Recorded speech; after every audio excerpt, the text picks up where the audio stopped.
Pensamientos bíblicos, serie Evangelismo y Discipulado.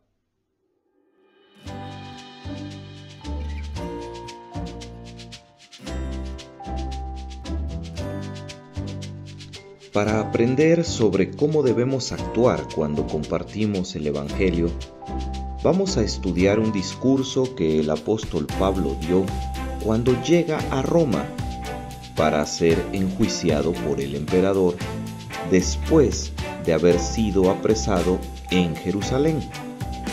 En Roma, Pablo se presenta ante los judíos con los siguientes argumentos. 1. Él era inocente de atentar contra las costumbres judías. Hechos 28:17. 2. Las autoridades romanas de Judea lo declararon inocente. Hechos 28:18. 3. El único recurso que le quedó a Pablo fue buscar al emperador César. Hechos 29:19. 4. Pablo no pretendía denunciar en forma alguna a los judíos.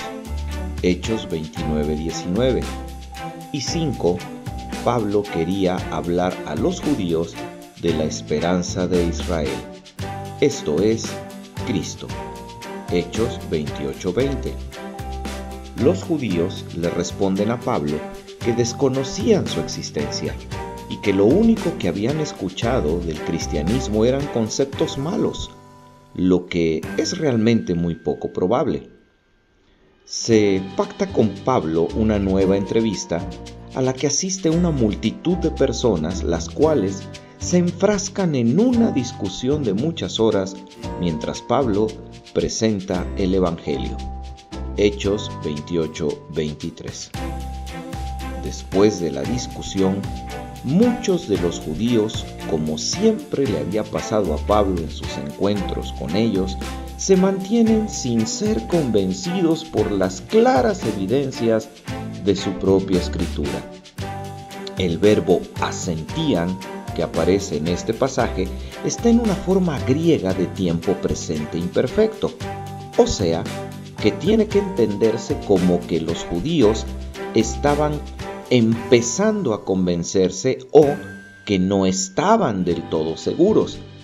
Ante esta situación, Pablo aplica a sus oyentes el mensaje de Isaías 6, 9 y 10. Pablo les dice que el rechazo constante produce corazones endurecidos, oídos sordos y ojos espiritualmente cerrados. Pablo, en este episodio, nos enseña a los creyentes que cuando predicamos, estamos usando contra el enemigo la espada del Espíritu, que es la palabra de Dios. La exposición del mensaje del Evangelio debe hacerse sin miedo a que exista confrontación, pero nunca buscando el conflicto.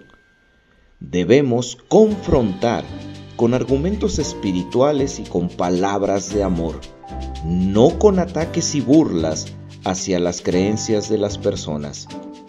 Dios nos ha llamado a conquistar la tierra con un mensaje de amor, pero con un mensaje que también debe tener toda la firmeza posible. No debe existir el temor al hablar la palabra de Dios, pues será Dios mismo quien hable por medio de nosotros. Recordemos las palabras de 2 de Timoteo capítulo 2, versículo 5, que usa bien la palabra de verdad. Así es como debemos predicar el Evangelio, sin temor a la confrontación, con firmeza, pero sobre todo con amor.